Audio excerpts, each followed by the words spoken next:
nasceu da ousadia. Uma aposta que podia ter levado a Boeing à falência. O CEO da Pan Am entrou na sede da empresa com um pedido impossível. Construa para mim um avião que leve 400 pessoas pelo Atlântico, sem escalas. Não existia nada assim. A Boeing teria que criar novas tecnologias numa escala nunca vista, construir a maior fábrica do mundo só para montar aquilo e colocar todo o futuro da empresa numa intuição de que as pessoas realmente queriam voar desse jeito. A Boeing disse sim. Hoje, 1.574 desses aviões já foram construídos. Eles levaram algo como 6 a 7 bilhões de passageiros. Voaram por companhias aéreas em 6 continentes. Esse gigante de 4 motores não só atendeu ao pedido impossível da Pan Am, virou símbolo de como a gente cruza oceanos. Essa é a história de uma aposta de altíssimo risco, de um ou dá certo ou quebra, a um avião que remodelou o comércio global. Foi assim que a Boeing construiu o jato que mudou tudo.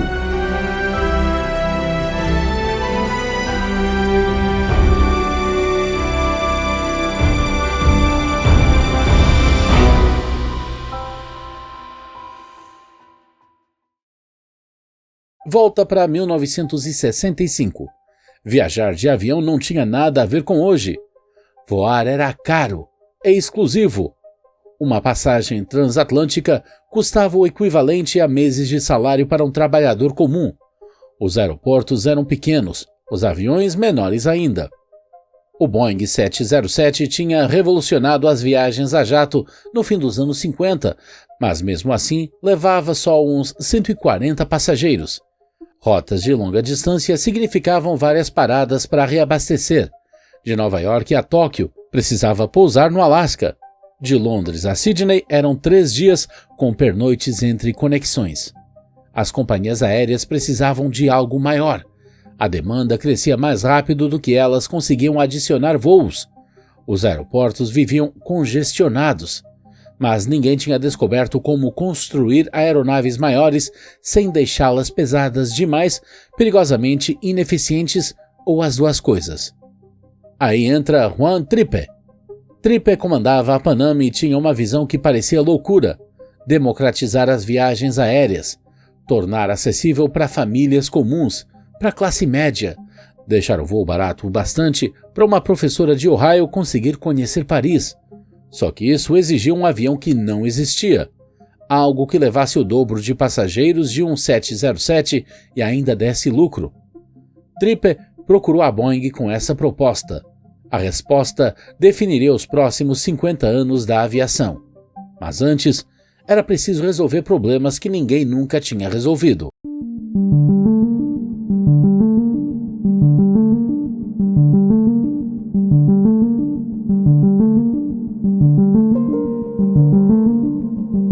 A primeira saída da Boeing veio de um lugar inesperado, um contrato militar que deu errado. Em 1964, a Boeing disputou um contrato militar que acabaria virando o programa Lockheed C-5 Galaxy, o enorme transporte militar da Força Aérea dos Estados Unidos da América. O projeto deles tinha fuselagem de 2 andares e asas montadas no alto, mas perdeu para Lockheed. A maioria das empresas teria engavetado tudo, seguido em frente. A Boeing viu uma chance. Quando Juan Trippe apareceu com aquele pedido impossível, a Boeing já tinha engenheiros que entendiam de avião grande, tinha dados de túnel de vento, tinha conceitos estruturais. A derrota pro C-5 virou a base do 747. Só que Trippe não queria um transporte militar. Ele queria um avião de passageiros e tinha exigências bem específicas. Por volta de 400 passageiros, alcance suficiente para cruzar o Atlântico sem parar. Mas a Boeing também estava desenvolvendo seu avião supersônico, o 2707, competindo com o Concorde e o Tu-144. A sacada genial daquele projeto: carregar carga pelo nariz. O problema?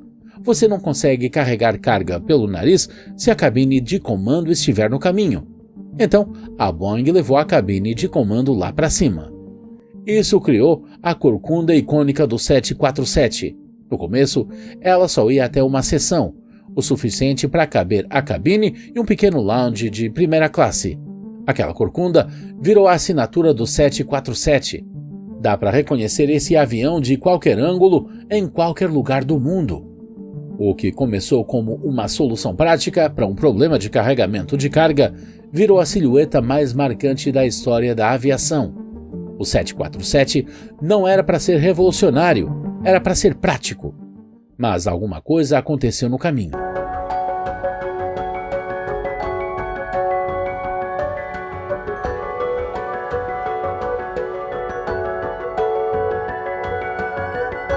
Em 1966, a Boeing apostou no programa 747.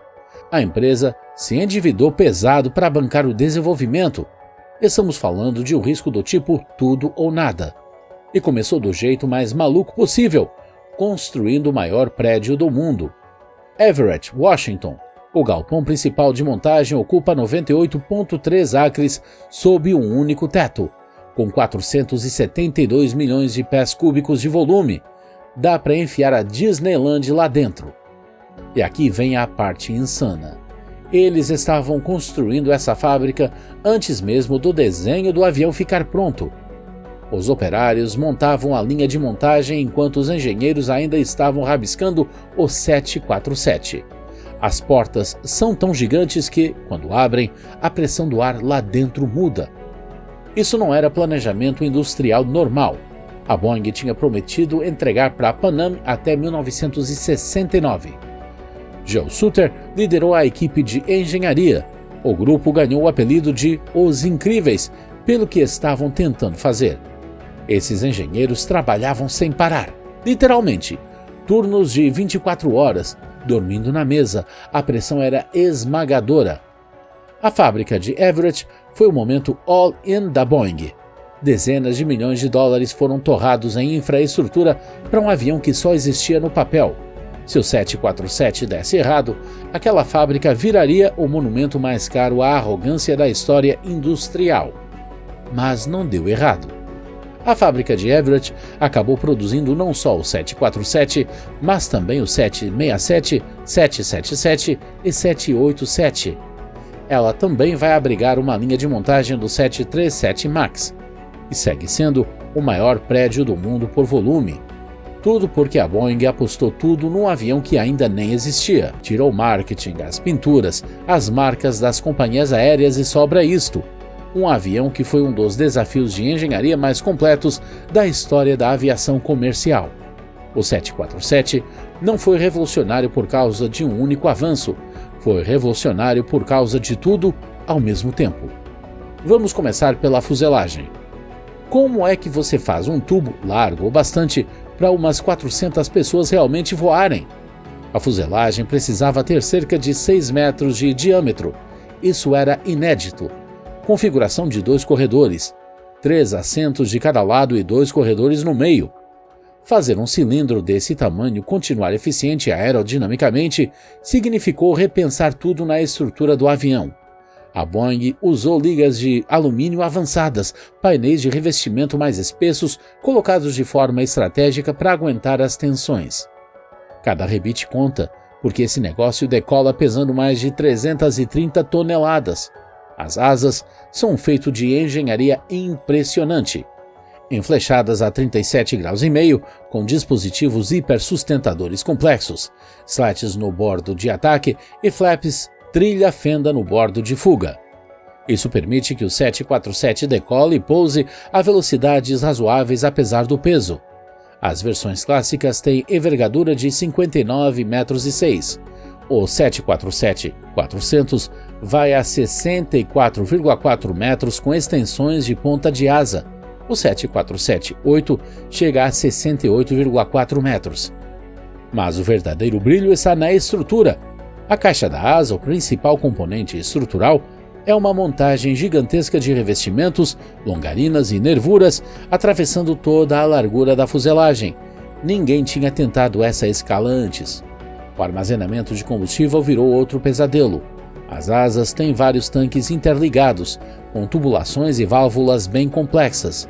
Durante o voo, o combustível precisa ser transferido entre tanques para manter o centro de gravidade no lugar certo.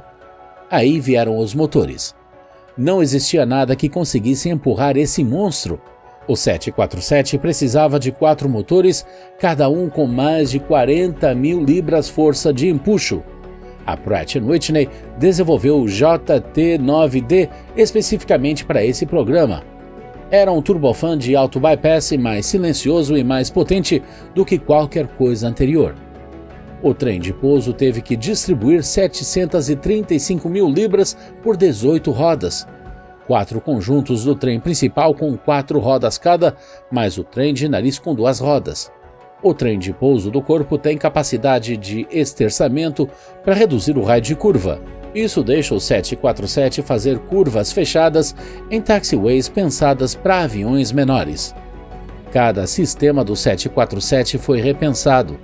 4 sistemas hidráulicos independentes, 3 sistemas elétricos, sistemas pneumáticos para pressurização e ar-condicionado. Tudo isso tinha que funcionar sem falhar a 38.000 pés, voando a 570 milhas por hora. O 747 não foi só feito maior, foi feito mais inteligente. –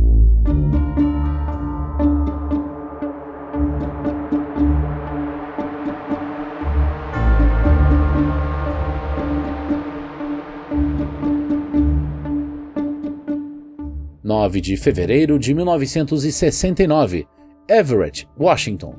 O piloto de testes Jack Waddell empurrou as manetes de potência no primeiro protótipo do 747. O avião foi ganhando velocidade pela pista. 80 nós, 100, 120. O nariz subiu. Então, inacreditavelmente, aquela estrutura gigantesca se desprendeu do chão. O 747 estava voando. Mas provar que era seguro para levar passageiros, aí era outra guerra. A Boeing lançou um dos programas de testes mais puxados da história da aviação. Testou as asas até destruir. Os engenheiros foram aumentando as cargas até as asas dobrarem para cima em ângulos extremos. Elas só falharam com 150% do limite de carga de projeto, exatamente como planejado. Essa margem de segurança ficou gravada em cada voo. Um teste quase terminou em desastre. Durante um teste de táxi em alta velocidade, o trem de pouso do nariz começou a vibrar violentamente, um fenômeno chamado shimmy. Os engenheiros tiveram que redesenhar todo o mecanismo de direção do trem de nariz para eliminar as oscilações. Depois vieram os testes de flutter. Flutter é uma instabilidade aerodinâmica que pode literalmente rasgar um avião no meio. Em altas velocidades, as asas podem entrar em oscilações violentas se a estrutura não estiver bem amortecida. As asas enormes do 747 eram uma preocupação.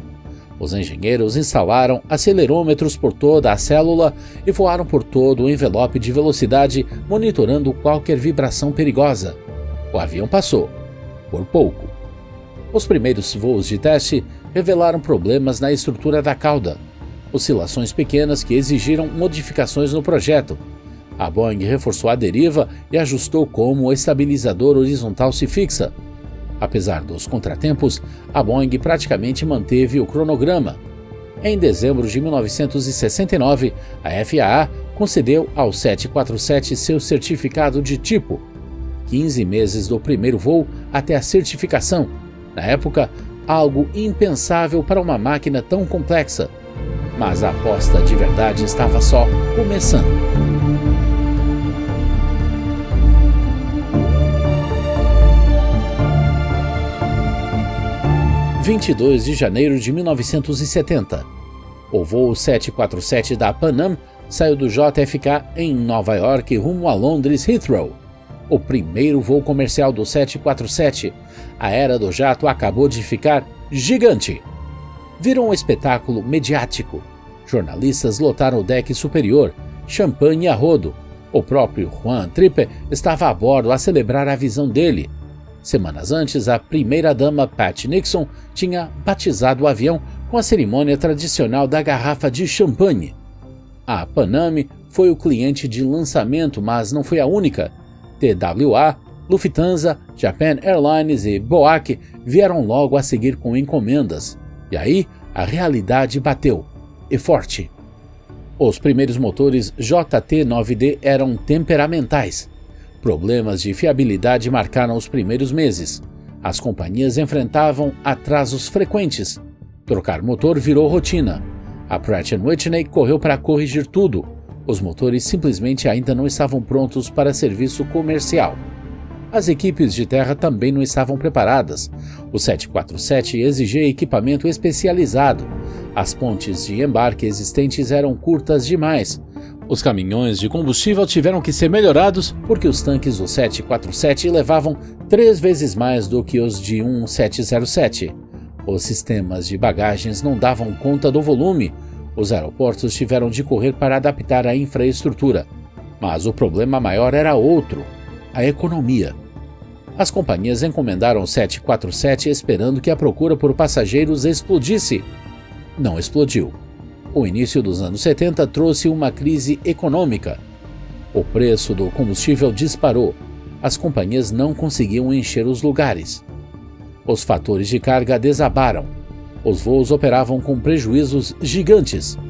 A Pan Am, a maior defensora do 747, começou a sangrar dinheiro.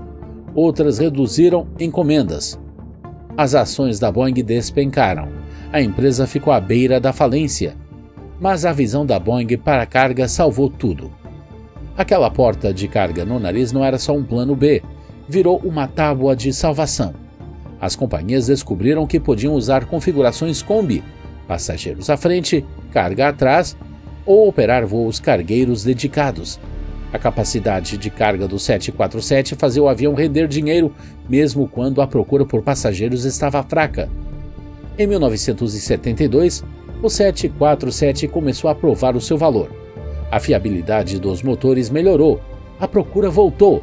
As companhias aprenderam a encher aqueles 400 lugares baixando preços, expandindo rotas e tornando a viagem aérea acessível a mais gente. O 747 democratizou o voo. As tarifas econômicas no Atlântico caíram para valores que famílias de classe média conseguiam pagar. O turismo explodiu. As ligações de negócios internacionais multiplicaram-se.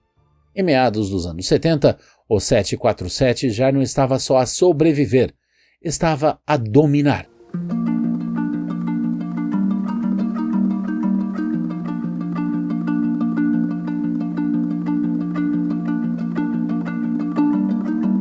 Um avião é um produto.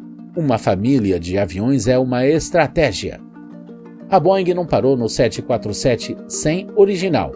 Eles foram iterando, melhorando e ampliando. O 747-200, o cavalo de batalha. O 747-200 estreou em 1971. Motores mais potentes, maior alcance, mais capacidade de combustível. Essa versão voava mais longe e levava mais. As companhias aéreas adoraram. Virou a espinha dorsal das frotas de longo curso pelos anos 70 e 80. O 747-200 vinha em várias configurações: passageiro, cargueiro e Kombi, um híbrido com passageiros na frente e carga atrás. Versatilidade virou a marca registrada do 747. O 747 SP, performance especial. O 747 SP apareceu em 1976, uma versão encurtada feita para rotas ultralongas com menos passageiros. A fuselagem era 48 pés mais curta, reduzindo peso e arrasto. Ele conseguia voar sem escalas de Nova York a Tóquio, algo impensável na época. Companhias como a Pan Am e a South African Airways usaram o SP para abrir novas rotas que fugiam dos hubs tradicionais de escala. Mas ele nunca vendeu em grandes números. Só 45 foram construídos, um produto de nicho para um mercado de nicho. O 747-300, convés superior estendido. O 747-300 chegou em 1983. O convés superior foi estendido, criando mais espaço para passageiros. Aquele calombo icônico agora se esticava o suficiente para acomodar mais assentos ou cabines premium. O 747-300 podia levar até 550 passageiros em configurações de alta densidade. A Swiss Air foi o cliente de lançamento. O convés superior estendido virou padrão em todas as versões seguintes, o 747-400, o que mudou o jogo. Apresentado em 1989, o 747-400 foi um salto tecnológico. Cockpit de telas, Glass Cockpit, aviônicos digitais, operação com 2 pilotos sem precisar mais de engenheiro de voo, winglets nas pontas reduzindo arrasto e aumentando a eficiência, motores mais potentes, maior alcance. O 747-400 conseguia voar mais de 7.200 milhas náuticas sem escalas. Londres até Sydney virou possível com só uma parada para reabastecer. Ao longo dos anos 90, as companhias substituíram suas frotas envelhecidas de 747-200 por 747-400. Essa versão virou o 747 mais vendido, 694 entregues. Dominou a aviação de longo curso por 2 décadas. Esse é o 747 que a maioria das pessoas lembra, o que conectou o mundo no auge da globalização. O 747-8, o capítulo final. O 747-8 foi a última tentativa da Boeing de manter a rainha relevante. Lançado em 2005, a versão cargueira entrou em serviço em 2011 e a de passageiros veio em 2012. Novos motores General Electric GE-NX, mais silenciosos, mais eficientes, mais potentes, fuselagem alongada, materiais avançados, aerodinâmica melhorada. Virou o maior avião comercial em operação. Mas as companhias não se animaram. Bimotores widebody como o 777 e o A350 ofereciam capacidade parecida com melhor eficiência de combustível. Só 155 foram construídos, a maioria cargueiros. A versão de passageiros, o 747-8 Intercontinental, encontrou poucos compradores. Lufthansa, Korean Air e Air China foram os principais operadores. O 747-8 era tecnicamente impressionante, mas comercialmente chegou tarde demais. O mercado já tinha virado a página. O 747 não operava num vácuo. Os concorrentes tentaram derrubar a rainha. Alguns chegaram perto, ninguém conseguiu. Os trijatos.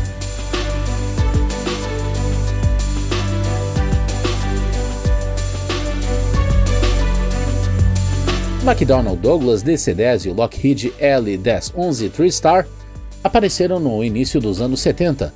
Os dois eram widebodies. Os dois levavam mais de 300 passageiros, mas eram trijatos, 3 motores em vez de 4, um pouco menores, um pouco menos capazes. As companhias aéreas escolhiam eles para rotas com menos demanda, mas em rotas longas e de alta capacidade, o 747 continuava sendo a rainha. O DC-10 e o L-1011 se engalfinharam até quase a extinção. A Lockheed saiu de vez do mercado de aviação comercial depois do programa TriStar. A McDonnell Douglas mal sobreviveu. O desafio da Airbus.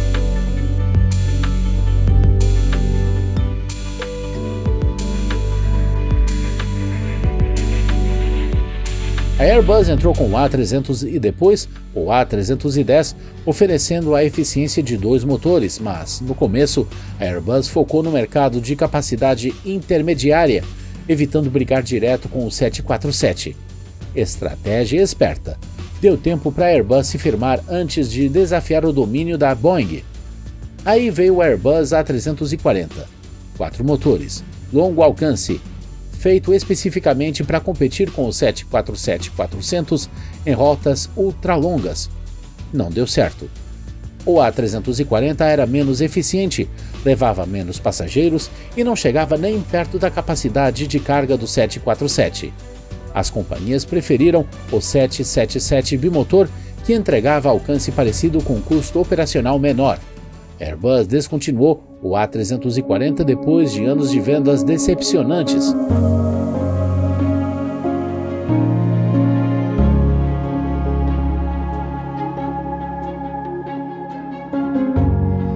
O A380, ataque direto.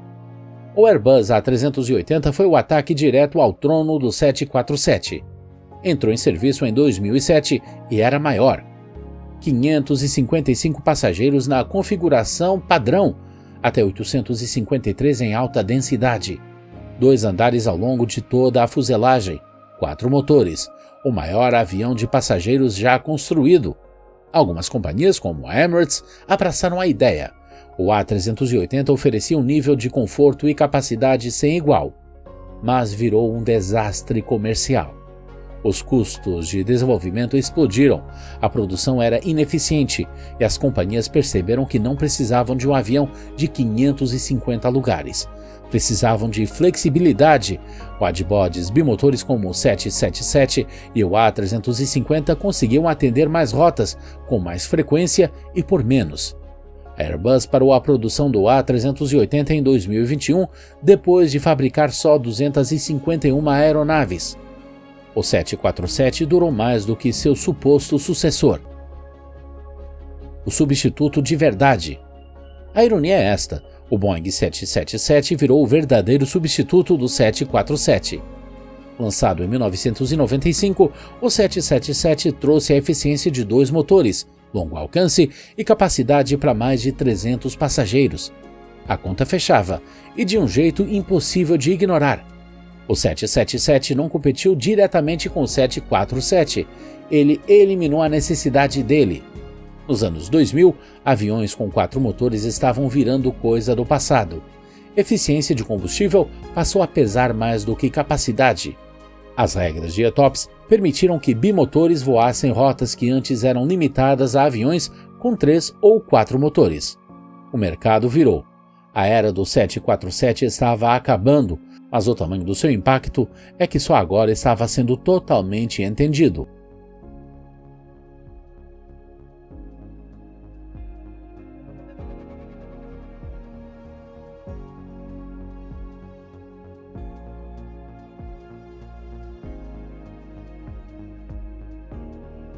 O 747 não só voou rotas, ele criou rotas. Antes do 747, voos de longa distância exigiam escalas. Nova York, Tóquio, significava reabastecer no Alasca. Londres, Sydney, pedia várias paradas. As companhias operavam redes hub and spoke, hub e raios, porque os aviões não iam longe o bastante com passageiros suficientes. As passagens eram caras, então era preciso alimentar os hubs com voos de conexão para encher as pernações mais longas. O 747 mudou a conta. De repente, dava para voar direto cruzando oceanos. Capacidade de passageiros e eficiência de combustível finalmente se encaixaram. Rotas que economicamente eram impossíveis viraram viáveis. Pan Am, ascensão e queda. A Pan Am construiu seu império em cima do 747. Rotas transatlânticas e transpacíficas se multiplicaram. A Pan Am se posicionou como a companhia aérea global, ligando continentes com serviço diário de 747. A estratégia era ousada: colocar o 747 em cidades secundárias que antes não sustentavam widebody. Portland, Seattle e San Diego, de repente, tinham 747 direto para Tóquio e Hong Kong. Mas a expansão agressiva da Pan Am foi fatal. A companhia se esticou demais. Concorrentes como United e Delta derrubaram preços. A situação financeira da Pan Am foi piorando ao longo dos anos 80. Em 1991, a Pan Am quebrou. Ironicamente, a companhia que lançou o 747 foi destruída em parte pela guerra de capacidade que o próprio avião ajudou a criar. British Airways, domínio em Heathrow. A British Airways usou o 747 para dominar Heathrow. No auge, a BA operava mais de 50 747, a maior frota da Europa. Londres virou um hub global da aviação em parte porque a BA conseguia encher tantos jumbos todos os dias. Japão, o laboratório doméstico.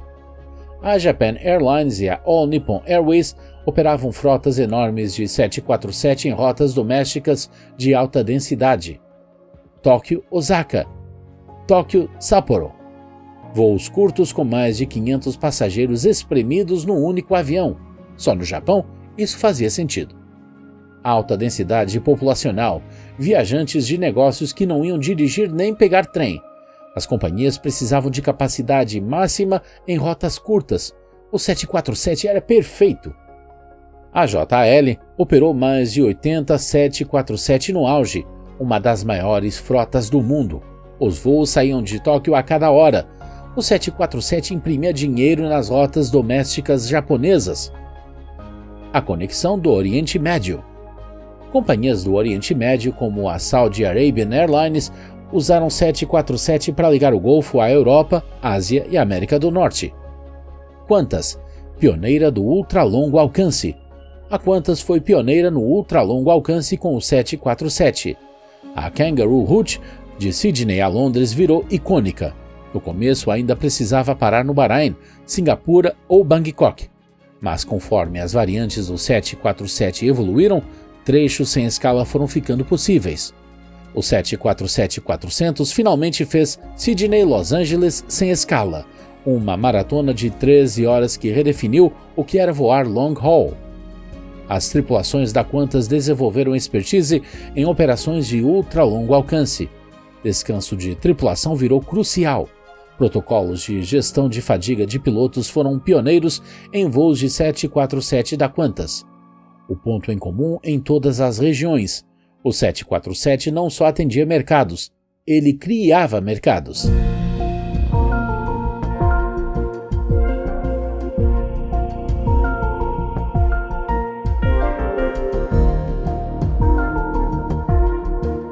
Entre. Você embarca por uma porta do lado esquerdo. A cabine se estende para frente e para trás. Parece não ter fim. 2 corredores. Fileiras de assentos na configuração 343 na econômica. Compartimentos superiores. O zumbido do ar condicionado. Aquele cheirinho leve de querosene de aviação e ar reciclado. Mas o 747 não é só mais uma cabine, é uma experiência.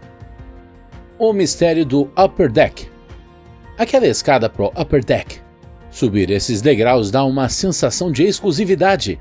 Lá em cima é onde sentam os passageiros da primeira classe, onde viajantes a trabalho abrem um laptop e onde os ricos brindam com champanhe a 38 mil pés. Os primeiros 747s até tinham um lounge no Upper Deck. Bares, poltronas giratórias, espaços sociais para a galera conversar no meio do voo. A Pan Am vendia isso como a experiência mais luxuosa de voar já criada. Quando as companhias começaram a espremer receita ao máximo, os lounges sumiram. Entraram mais assentos no lugar dos espaços sociais, mas o Upper Deck manteve o seu charme misterioso. A visão do cockpit. Pilotos adoram o cockpit do 747. Lá no alto, acima da fuselagem, a vista é fora de série. A curvatura da Terra em altitude de cruzeiro. Os amanheceres vistos do cockpit viraram lenda entre pilotos. Os primeiros 747s exigiam 3 tripulantes: comandante, copiloto e engenheiro de voo. O engenheiro de voo ficava de lado atrás dos pilotos, gerenciando os sistemas. Centenas de chaves, medidores e mostradores cobriam o painel do engenheiro. O 747-400 eliminou o engenheiro de voo. Telas de Glass Cockpit substituíram os instrumentos analógicos. 2 pilotos passaram a dar conta de tudo. O voo suave. Aquele rugido dos motores, principalmente nas versões mais antigas com motores JT9D. Grave, poderoso. Você sente no peito na decolagem. O avião inteiro vibra quando os pilotos empurram as manetes para frente. Mas depois que sai do chão, o 747 é surpreendentemente suave. As asas enormes absorvem a turbulência. O tamanho amortece o movimento. Muita gente comenta como o voo parece mais estável do que em aviões menores. Pousar um gigante. Pousar um 747 é um espetáculo. O nariz baixa. O avião parece grande demais quando vem chegando na pista. O trem de pouso principal toca primeiro. 18 rodas segurando mais de 600 mil libras. Aí, o trem de pouso do nariz desce de leve. O reverso de empuxo ruge. Os motores berram enquanto os reversores desviam o jato para frente, freando o avião. Os freios ficam vermelhos. A desaceleração é forte, mas controlada. Para quem entende, voar no 747 significa alguma coisa. É história, é legado, é a rainha.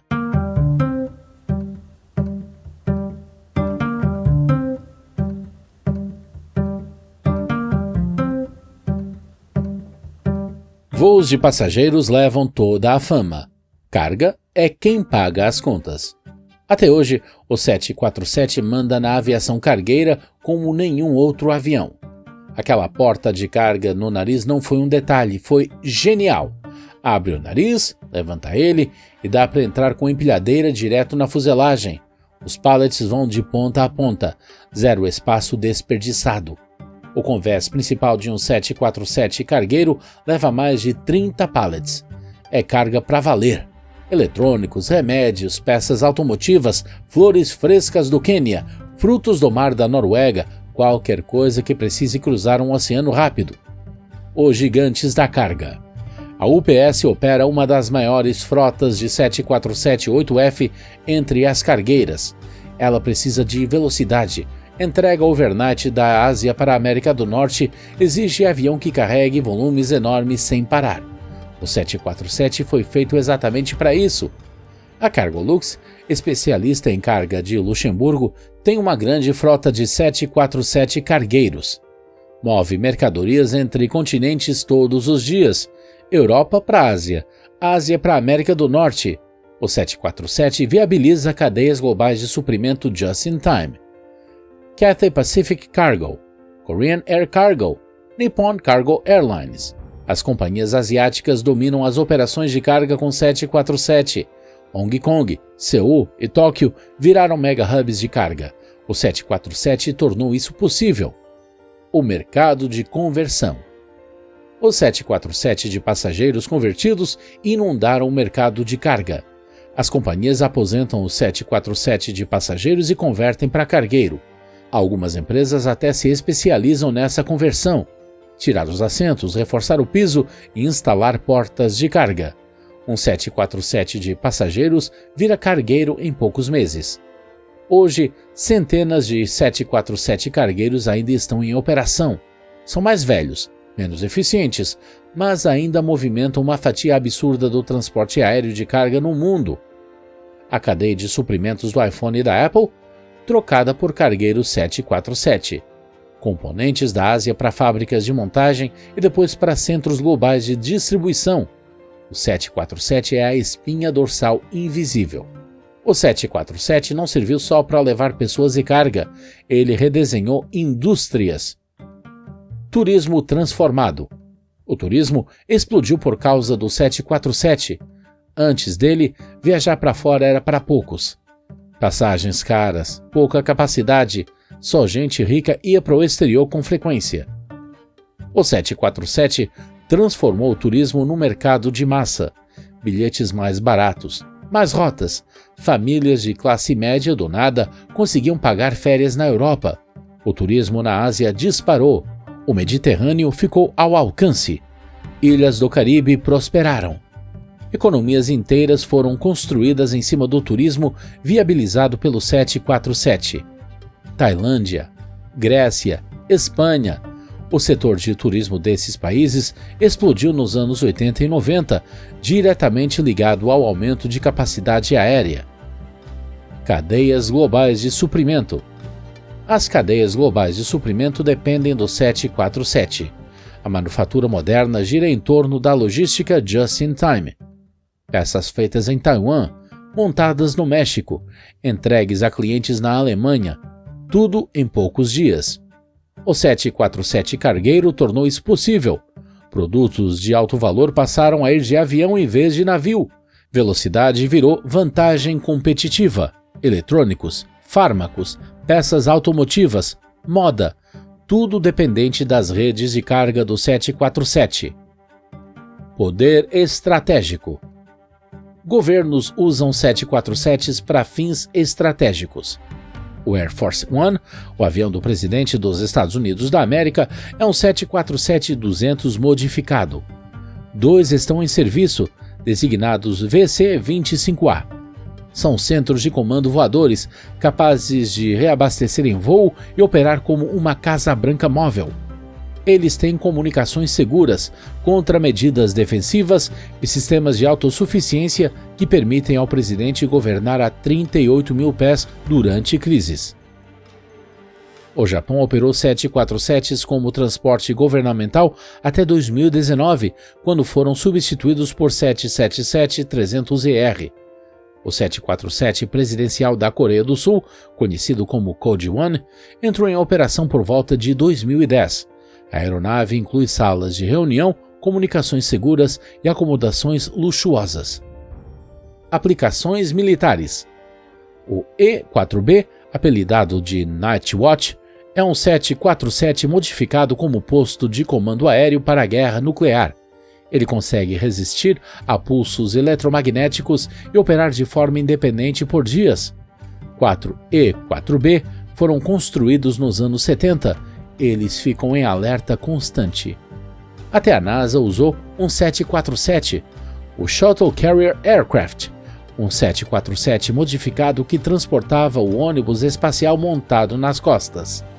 As imagens icônicas do Shuttle em cima de um 747 viraram símbolo do feito aeroespacial americano. Virou até set de Lego. A salvação da Boeing. A própria Boeing foi salva pelo 747. A empresa quase quebrou durante o desenvolvimento, mas o sucesso do 747 consolidou a Boeing como a força dominante na aviação de widebody por décadas. A fábrica de Everett, construída para o 747, continua sendo o maior prédio do mundo por volume. É onde a Boeing monta o 777, o 787 e agora o 777X. Em breve, o 737 MAX. Tudo por causa do 747. Centenas de milhares de empregos, cadeias de fornecimento inteiras, know-how em engenharia aeroespacial. O 747 criou um ecossistema industrial que até hoje move a economia americana.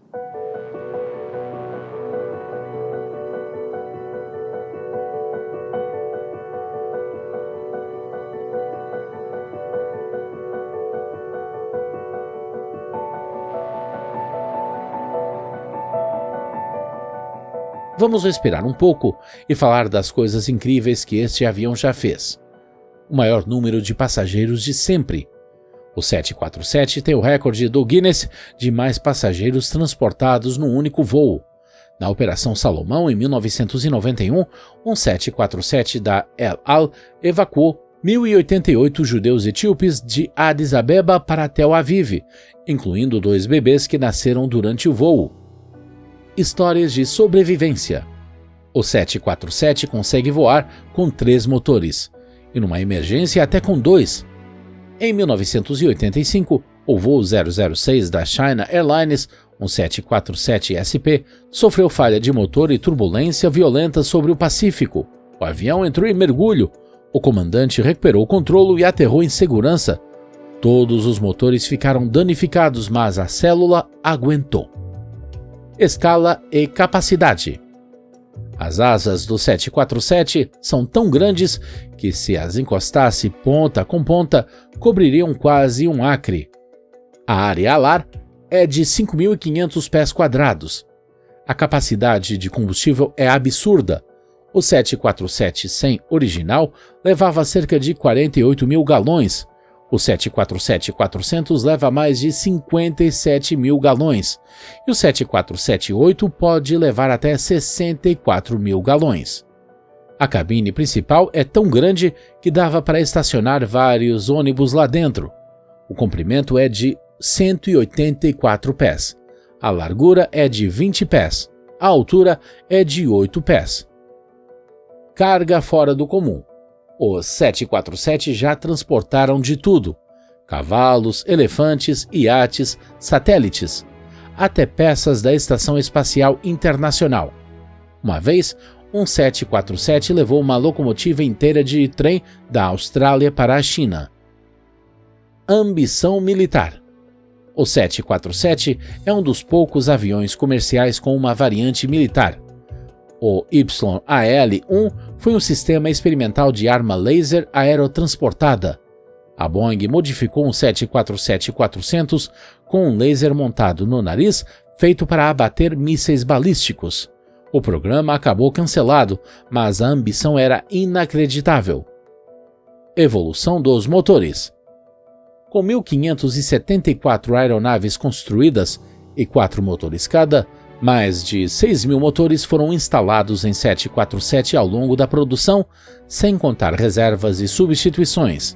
Pratt & Whitney, General Electric, Rolls-Royce, todos a competir para dar potência à rainha. Aceleração pós-Covid. A taxa de reforma do 747 acelerou brutalmente depois da Covid-19. As companhias aéreas estacionaram frotas inteiras. Muitos nunca mais voaram. Os cemitérios da aviação na Califórnia e no Arizona estão agora cheios de 747 aposentados, mas alguns recusam-se a morrer. Operadores de carga ainda os voam todos os dias. O último Boeing 747 saiu da linha de produção em 6 de dezembro de 2022, com a entrega final em janeiro de 2023. Matrícula N863GT, um 747-8F destinado a Atlas Air. Os trabalhadores se reuniram. Uma cerimônia marcou o momento. Bandeiras, discursos, nostalgia. 54 anos de produção. 1.574 aeronaves construídas. Uma era se encerrou. Mas por que acabou? Economia, eficiência de combustível, tecnologia. Bimotores modernos como o Boeing 777X e o Airbus A350-1000 oferecem alcance e capacidade parecidos com bem mais eficiência. As companhias não conseguem justificar operar 4 motores quando 2 fazem o mesmo trabalho por menos. As regras ETOPS evoluíram. No começo, bimotores não podiam voar mais de 70 minutos do aeroporto mais próximo sobre o mar. O medo era perder um motor no meio do oceano. Só que a confiabilidade dos motores melhorou. Veio o ETOPS 180, permitindo desvios de 3 horas. Depois, o ETOPS 330. Agora o ETOPS 370. Bimotores conseguem voar praticamente qualquer rota comercial do planeta. A necessidade de jatos quadrimotores evaporou. Aposentadoria no transporte de passageiros. Os 747 de passageiros foram o que sumiram mais rápido. A British Airways aposentou o último 747 em 2020. A Qantas em 2020. A United Airlines em 2017. A Delta em 2018. A Japan Airlines em 2011. Só algumas poucas companhias ainda operam 747-8 de passageiros. Lufthansa, Korean Air e Air China entre elas. A Lufthansa em rotas vitrine. A Korean Air em longas distâncias e voos domésticos de alta densidade, mas os pedidos do 777X, o substituto bimotor mais próximo do 747, mostram que o fim está perto. Os dias do 747 como um avião de passageiros estão contados. Futuro no cargueiro. Com cargueiros é diferente. Operadores de carga ainda valorizam a capacidade do 747 e a carga por porta do nariz. Atlas Air, UPS, Cargolux e Calita Air vão manter 747 cargueiros voando por décadas. E agora? Cargueiros convertidos e os que já foram construídos vão manter alguns 747 voando pelos anos 2030, talvez 2040. 747 de passageiros mais antigos ainda estão sendo convertidos. Por enquanto, a demanda de mercado continua. Peças de museu. O Museum of Flight em Seattle tem um protótipo do 747. O National Air and Space Museum tem um também. Bem, uma seção do nariz. Vários 747 podem virar hotéis ou restaurantes de aviação. Empreendedores compram aeronaves aposentadas, estacionam em terra e transformam em hospedagens ou experiências de jantar bem fora do comum. A maioria dos 747 vai acabar em cemitérios de aviões, desmontados para peças, alumínio reciclado, motores vendidos para outros operadores. A realidade da aposentadoria na aviação. Vamos ver outro 747? Não. A Boeing não tem planos de um sucessor. O mercado não existe. Widebodies bimotores dominam. O A380 não deu certo. O 747 é o último do seu tipo, mas isso não diminui o que ele conquistou. Todo o avião, uma hora, entra em declínio.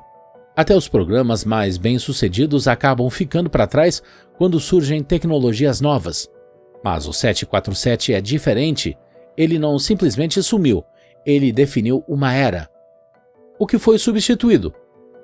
Olha só o que o 747 substituiu e o que substituiu o 747. O 707 e o DC-8 foram os primeiros aviões da era do jato. O 747 durou mais do que eles. De repente, os jatos narrowbody já não conseguiam competir com o 747. A era dos 4 motores acabou de vez. As variantes de passageiros do A340 e do 747-400 praticamente sumiram do serviço regular das companhias, fora meia dúzia de operadores em mercados bem nichados. O A380 e o 747-8i nunca pegaram tração. O 777, depois o 787 e o A350 marcaram a morte dos 4 motores nas rotas de passageiros. A certificação ETOPS evoluiu a ponto de bimotores poderem voar para qualquer lugar e a economia favorece com folga 2 motores em vez de 4. O que o 747 provou. O legado não é só sobre eficiência, é sobre o que o 747 provou que dava para fazer. Ele provou que aviões gigantes podiam ser viáveis comercialmente. Provou que viajar de avião podia se tornar algo acessível para muito mais gente. Provou que cadeias globais de suprimento podiam depender de carga aérea. E, acima de tudo, provou que ousadia compensa. A Boeing quase quebrou construindo o 747, mas a aposta deu certo. Por 50 anos, o 747 gerou receita, prestígio e liderança tecnológica. Valeu o risco 1000 vezes. Ícone cultural. O 747 foi além da aviação. Virou um símbolo cultural.